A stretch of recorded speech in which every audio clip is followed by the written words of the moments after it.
Hello everybody! I finally completed Roots of Pacha! I was able to collect all the fishes, max out every crop and accessory, completed my animal discovery, and I also cooked every dish and crafted every product by Spring Year 2 on my second save. All thanks to my first save's failures. There are a lot of decisions that I regret doing on my first save, and I learned to avoid those on my second save. And of course, I'd love to share those with you so that you wouldn't end up as a complete mess like my first save. I'll also be sharing how to unlock the 2 hidden achievements at the end of this video. Credits to Alexa Powder for this info. But before we begin, boop that like and subscribe for more indie game guides. Are you done? Alrighty then. Here are 12 detailed tips for optimizing your first year. Number 1. House location. One of the first major decisions that you'll ever make in this game is to decide where to put your house. Sure, technically, there's a way to change where your house is located by going through your save files, but that's for another video.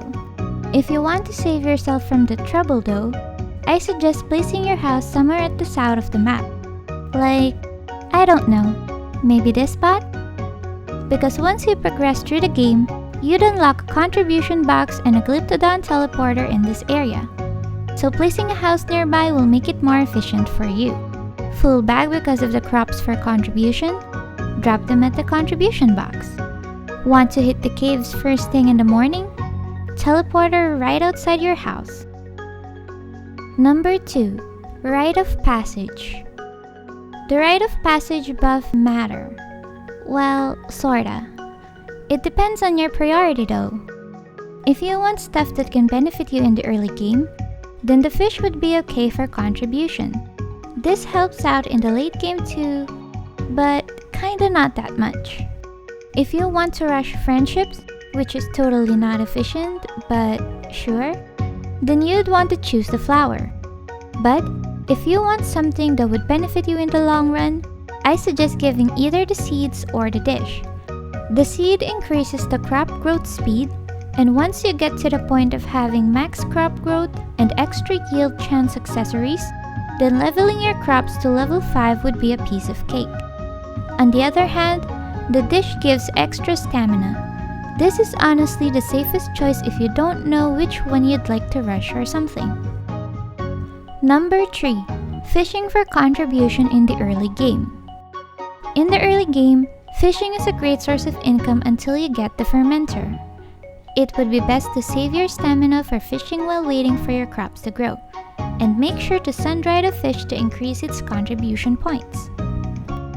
Remember not to smoke them. It gives lower contribution compared to sun-drying. But of course, once you progress through the game, you'd unlock more processors that gives better contribution points such as the pickler. Number 4. The best fishing spot in the early game.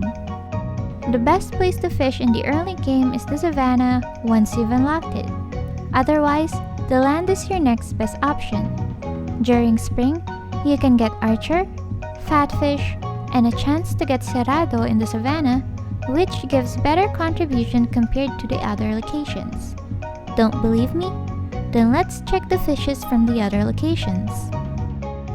Here are the possible fishes that you can get using a hand axe in Spring Year 1.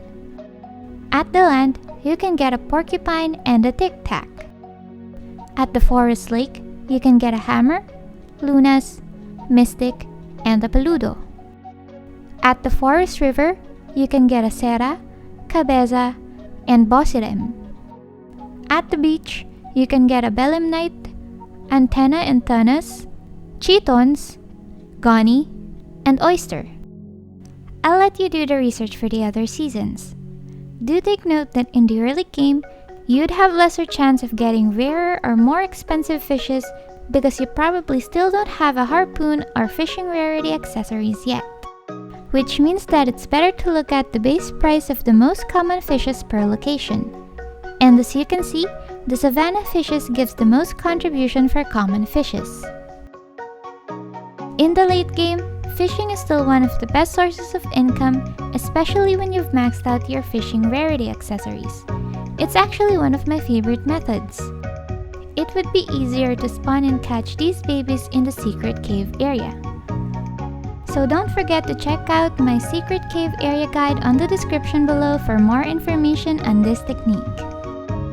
Number 5. What to plant first. Welcoming a new season means that you gotta do tons of stuff on your first day. And if you want the whole season to be efficient, here's what you gotta do. Complete collecting all the seeds during the first day of the season and buy everything that you need from Grandpa as soon as possible. Prioritize planting the seeds that yields multiple times and those that takes the longest time to grow.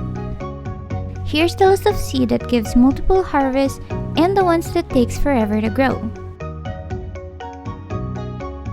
Number 6. Watering crops is a pain in the bum. In year 1, you'd want to plant only a few amount of crops until you unlock irrigation or has maxed out your pail. I repeat, do not plant a lot. Trust me on this, because if you do, then you'd be using half of your day watering your plants. I learned this the hard way. I was too greedy on my first save and I thought I could water all of my plants, but it was already nighttime by the time that I finished watering, leaving me with no extra time to enjoy the other parts of the game. Number 7. Attuning. Now let's talk about animals. Attune and catch all the animal varieties, including babies, to fill your animal discovery list. This is only if you want to see legendary and rare animals. Attuning all colors will make it easier for you to find legendary and rare animals. Check out my legendary and rare animal guide on the description below for more information on how to find them. Number 8. Breeding. If you plan to max out your animal stats, then it would be easier for you if you named your animal based on their stats. This would make it easier to locate the animals that you can combine in the breeding pen. Number 9. Accessory binding and switching. If you want to make the most of your accessories, remember to max out their bond, because binding accessories increases their stats. This is also handy if you're into accessory switching. Like, if it's a race day, you can switch to your fully bound animal riding accessories to ensure winning. During rainy days, it's best to talk, dance, and give gifts to the villagers, so you might want to switch with a charm or gift-giving accessories. A lot of trouble, I know, but this is very handy for those gamers that likes to rush things like me. Number 10. Gifting. So, have you been ignoring those oreganoes and flowers that spawn in the village? I hope not. You might want to pick up all the oreganos during spring, summer, and fall because 5 NPCs actually love those, which are Tare, Nock, Era, Vala, and Dari. Tuk also loves the Datura flowers. And you might think, so what? Well, human, reaching 10 flowers with an NPC is actually pretty handy at times. At 10 flowers, they will give you one of their loved or liked gifts, and some of them are even rare. In this game, friendship pays off a bit. Number 11. More on gifting. It's much easier to give gifts during summer or when you've unlocked the monkey and bear rooms. Why is that? During summer, you can plant sunflowers which are loved by 4 NPCs, which are Ibon, Iloe, Reese, and Grandma. You can also plant tomatoes and make tomato juice for Mana, Ron, and Frere. And when you've unlocked the monkey and bear rooms at the cave, you can save up your sapphire for Oka, Crack, Teddy, and Duke. Peridots are perfect for Inza and Tuk, while Jaspers are for Garrick and Gelrod. Vuak also loves any gem. Don't forget to save your copper for Acre, Ata, and Nari. Number 12. Item hoarding is unnecessary. My last tip for now would be this. There's no need to hoard items. I repeat, no need to hoard items, my friend. And yes, this includes those gems and crops that you've been hoarding in case of future use. For gems, you can sell it in the early game if, and only if, you need contribution and are not rushing the levels of your accessories, or if you're not planning to rush on gifting. There are a lot of places where you can easily get gems, which can be found on my 10 Cave Secrets video, link in the descriptions below. As for crops, process all your crops except those needed for totem offerings and cooking. For totem offerings, all you need to save are 2 pine cones or pomegranate for the glyptodon and the owl, 1 fish and 1 root for the owl, 1 fermented fish, flour and juice for the monkey, 1 alfalfa for the horse, and 1 honey, cheese, and wine for the bear. As for cooking, here's everything you need to save. I left a copy of this list on the Roots of Pacha official Discord channel's mini wiki, link in the description below. Oh, and you'd want to be careful when cooking. The items in your bag are used first before the ones in the fridge. But you can change that by clicking the ingredient and selecting a specific item. And here's a bonus. This is how you unlock the 2 secret achievements in Roots of Pacha. Super thanks to Alexia Powder from the official ROP Discord community for sharing this info. Howling Good Time. To obtain this achievement, Akka must have at least 2 flowers and you have to buy the wolf outfit and wolf hat from Jizu. Equip those items and dance with Akka after 8 PM. House Guest. In order for this achievement to be unlocked, you must have completed the caves.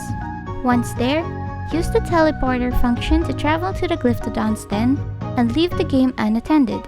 The achievement unlocks the moment you pass out, which happens once the time of the day surpasses 2 AM. And that's it for now. I hope that those tips could help you avoid everything that I regret doing on my first save. Don't forget to boop that like and subscribe for more indie game guides coming your way. Bye-bye!